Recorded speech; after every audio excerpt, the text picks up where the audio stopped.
What a difference a week makes. What a difference between the Republican convention and the Democratic convention of doom, gloom, and everything anti Trump. America's awful, America's wretched, because that's all Democrats know how to do. It's all they have ever done for the past half century, even the so called good Democrats. There was always something wrong with America. There was always something systemically wrong with America, which i.e. means Americans. You got to get your act together. You got to do better. We're going to tell you how, and you're going to do exactly what we tell you. But the truth is, if you look at what Democrats have actually accomplished, get past the rhetoric, look at what they've done. At one time, California, that beautiful sunshine state on the left coast, a polar opposite now of the sunshine state on the east coast, which would be Florida. California at one time, rich, beautiful, prosperous. What is it now? It is absolutely rampant homelessness, rampant illegal aliens, drugs, hypodermic needles on sidewalks. They have turned some of the most beautiful places, beautiful cities like San Francisco, into absolute degenerate cesspools. That's Democrat America. Look what they've done to the major cities in this country. From Chicago to Portland to Seattle, they're on fire. They're rioting in the streets. They are killing one another. They're trying to blame it on you. They're trying to blame it on Trump. They're taking no responsibility for any of it. And somehow, though, they who have been in charge and have done things for the past 50 years and have run city and municipality after municipality, they have run these places into the ground. And now they have the audacity to point a finger at Donald Trump. They have the audacity to say they have the answer. And tonight, what was absolutely phenomenal was the knockout punch delivered by Tim Scott when he basically said, Joe Biden has been around for 47 years and he has talked. Have you actually looked at what he did? Boom! What a great night. Let's take a look at it. I'm not an actor, a singer, or a politician. I'm Herschel Walker. Most of you know me as a football player, but I'm also a father, a man of faith, and a very good judge of character. I've known Donald Trump for 37 years, and I don't mean just casual ran into him from time to time. I'm talking about a deep personal friendship. It hurt my soul to hear the terrible names that people call Donald. The worst one is racist. I take it as a personal insult that people would think I've had a 37-year friendship with a racist. People who think that don't know what they're talking about. Growing up in the Deep South, I've seen racism up close. I know what it is, and it isn't Donald Trump. Just because someone loves and respects the flag, our national anthem, and our country, doesn't mean they don't care about social justice. I care about all those things. So does Donald Trump. He shows how much he cares about social justice in the black community through his actions, and his action speaks louder than stickers or slogans on a jersey. He keeps right on fighting to improve the lives of black Americans and all Americans. He works night and day. He never stops. He leaves nothing on the field. Some people don't like his style, the way he knocks down obstacles that get in the way of his goals. People on the opposing team didn't like when I ran over them either, but that's how you get the job done.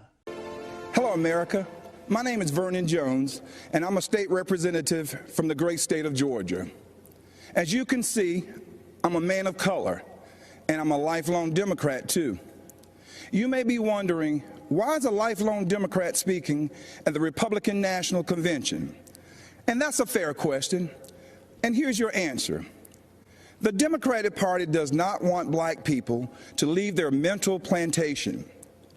We've been forced to be there for decades and generations. But I have news for Joe Biden. We are free. We are free people with free minds. And I'm part of a large and growing segment of the black community who are independent thinkers, and we believe that Donald Trump is the president that America needs to lead us forward. Baltimore has been run by the Democrat Party for 53 years. What is the result of their decades of leadership? Baltimore is one of the top 5 most dangerous cities in America. The murder rate in Baltimore is 10 times the U.S. average. The Baltimore poverty rate is over 20%. Homicide, drug, and alcohol deaths are skyrocketing in our city. Do you believe Black Lives Matter? I do. The vast majority of crime in Baltimore is perpetrated against Black people, who make up 60% of the population. So why don't we care about our communities? If they don't want to see it, they don't want you to see this. Go to any Baltimore neighborhood and ask this question. Do you want to defund the police? No. No. Absolutely not. I had 3 sons killed in Baltimore City. And I think if we defund the police office, it's going to be worse than that. So no, I'm opposed to that. What are you going to defund the police for? Why? How do you defend your city, your community? Families are losing people. It's not just Baltimore. The worst place for a Black person to live in America is a Democrat-controlled city. It's 2020. Name a blue city where Black people's lives have gotten better. Try. I'll wait. I'm Kim Klacik, and I'm running for Congress because I actually care about Black lives. All Black lives matter. Our communities matter. Baltimore matters. And Black people don't have to vote Democrat. Good evening. I'm Senator Tim Scott from the great state of South Carolina. So, I'm going to ask you, the American people, not to simply look at what the candidates say, but to look back at what they've done.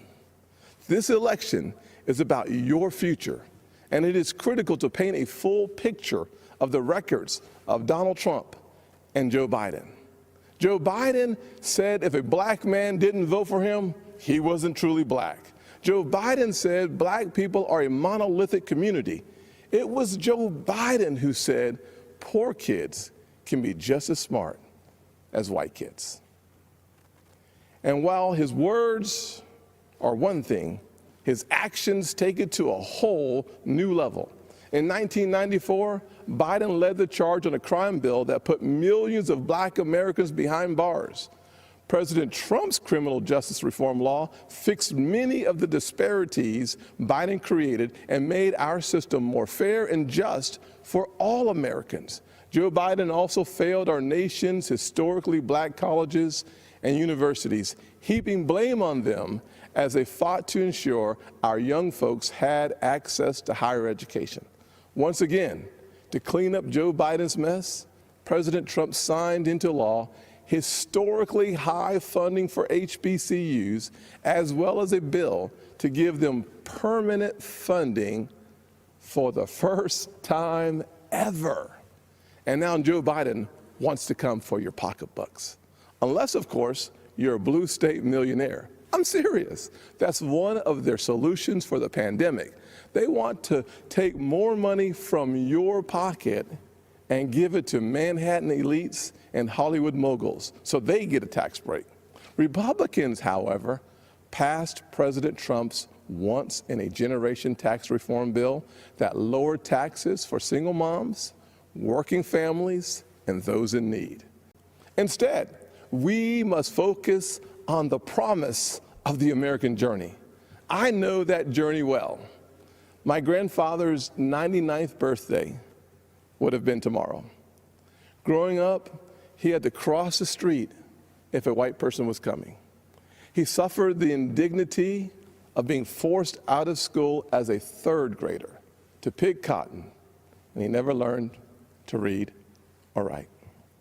Yet, he lived long enough to see his grandson become the first African American to be elected to both the United States House and the United States Senate in the history of this country.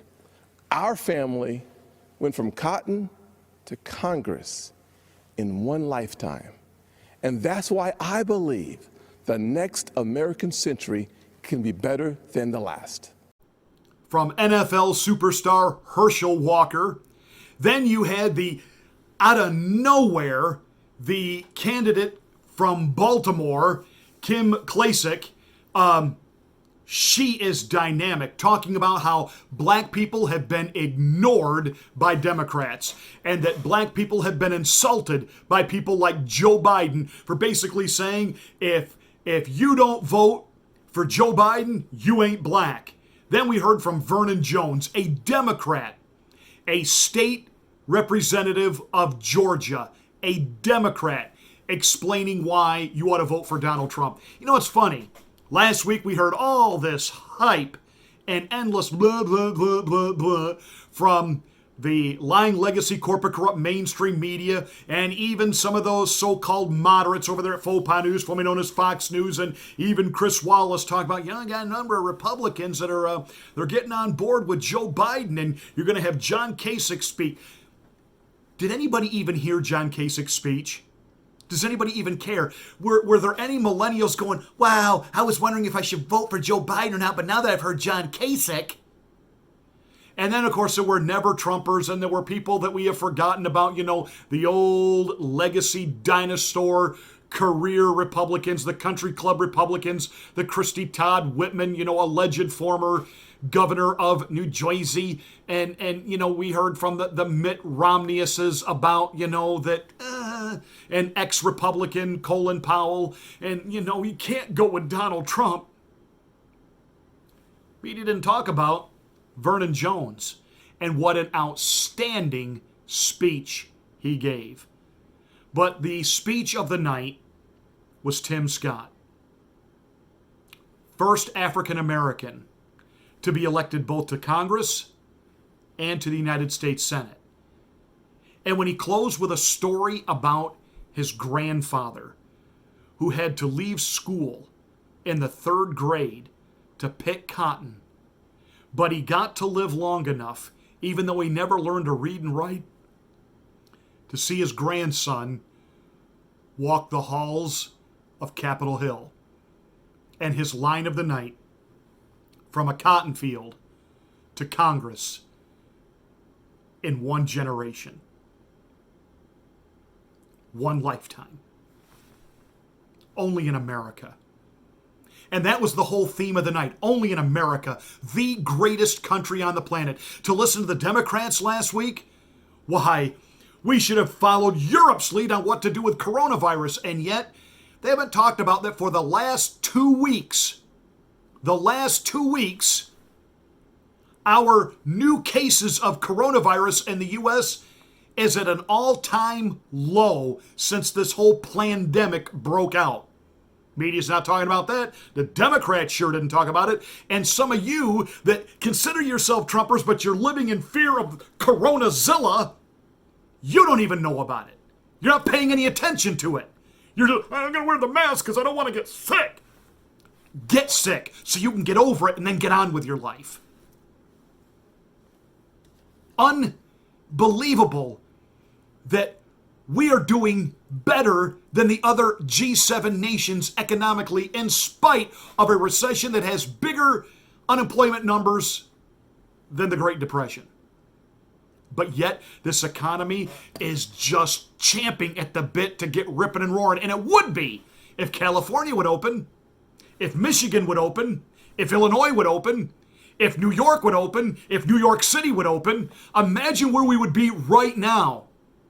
But the Democrats would rather inflict pain on you, inflict pain on our economy to rid us of Orange Man.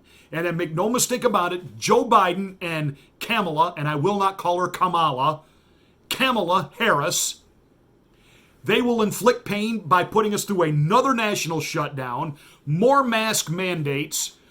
They will then bait you with trillions of dollars in giveaway money, which they will use to really divert to Wall Street and Hollyweird and every leftist loon billionaire on the planet,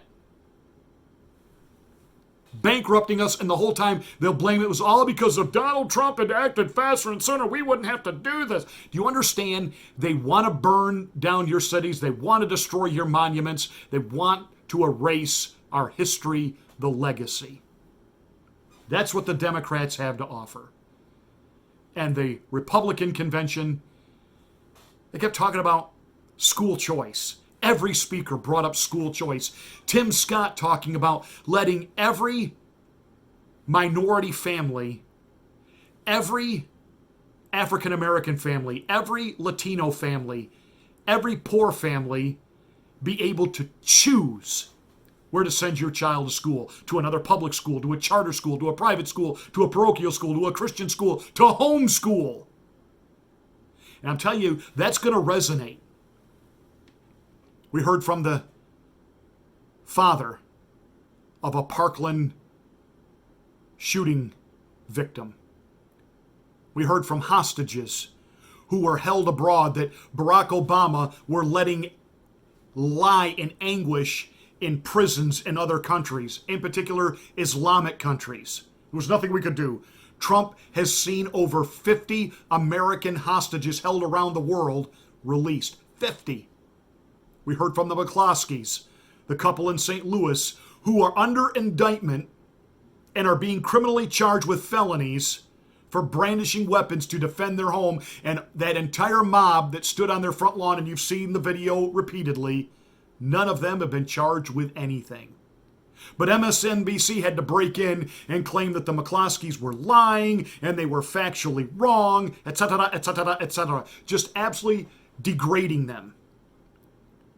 Last week we heard from Hollywood movie stars lecturing us ad nauseum. We heard from people with freaky looking hair and nails out to here and living all kinds of whatever lifestyle choices that they live, lecturing us. Tonight, we heard from Americans. We heard from dads. We heard from moms. We heard from non-politicians. The media's going insane because we heard from the Trump kids. So what? We heard from Hunter Biden. We heard from Joe's daughter. Why is it a problem hearing from Don Jr.? Why is it going to be a problem to hear from Melania? We had to sit through Manshell Obama's speech last week. We heard from Bill and Hillary Clinton. So why is it a problem to hear from Melania Trump? We're hearing nightly from the president. That has never been done before. So what? So what? It was a great night. They were awesome speeches. I got a little irritated that Fox News kept interrupting them. I had to go to CNBC to watch it uninterrupted. And then to listen to some of the so-called panels. You know, Juan Williams at Fox News. I would get mad, but as a pastor, I understand that the Bible tells me I'm supposed to comfort the feeble-minded, and because Juan Williams is an absolute imbecile on steroids, I can't get mad at him. But he talked about all night long how the Republicans and Donald Trump said, first of all, this isn't even a Republican convention. No, it was Chris Wallace who said this isn't even a Republican convention, it's a Donald Trump convention. Well, let's see, that's because all last week, Biden and the Democrats made the whole thing about Donald Trump. So the Republicans are making this all about Donald Trump, setting the record straight, and what a great job they did. And I believe what Juan Williams is afraid of when he said, rolling out these, okay, Nikki Haley, she's a brown woman. I mean, that was kind of dismissive of him. And the woman from Baltimore, she has a name. Her name is Kim. Tim Scott and Herschel Walker and Vernon Jones. It's obvious that they're desperately trying to suppress the black vote. What? He's not reaching beyond his base. What? In fact, when I flipped over to the Fox Business Channel, they had, what's her name, Marf Karf, I forget her name. She was the dingbat dillweed who a couple of years ago said that the reason the Taliban was so upset and the reason that they were waging war against Americans is they were so jealous because they don't have things like job opportunities. And so what is Fox News? She was a wingnut dillweed from the Obama administration. So what is Fox News? They bring her on as a commentator. Are you kidding me? Are you kidding me? That must have been one of Paul Ryan's big ideas when, he left the speakership to go work at Faux Pas News on the board of directors. So, Mary Karpf, I think is her name. When Juan Williams said 90% of blacks are going to vote for Joe Biden, it's a done deal. Really? I don't think so. I don't think it's 80% going to vote for him. Wouldn't it be incredible if Black America truly has a come to Jesus woke moment? Now, the reason a lot of them can't is because of where they live, because it's where the Democratic plantation owners have placed them in government housing, in the ghettos. They don't talk to them. They don't deal with them except every 4 years when they roll them out to give them free Obama phones and free food and want their vote. And then get back where you belong. That's how the Democrats treat them. Tim Scott talking about the opportunity zones that President Trump has created in inner city America, bringing in hundreds of billions of dollars in private money from private businesses to uplift and build up. And may I remind you, Democrats, that some of those burning businesses around the country are not big corporate businesses. They are black-owned, minority-owned businesses, black-owned, minority-owned neighborhoods. Don't think they aren't going to go in the voting booth and vote accordingly. It's going to be a landslide for President Trump, even among the minority vote. Buckle up and hang on, because it's only going to get better. Hey, that's it for this rare nighttime edition. Give us a big like, spread this video, smack the bell, and click the word all to get notification of my next rant.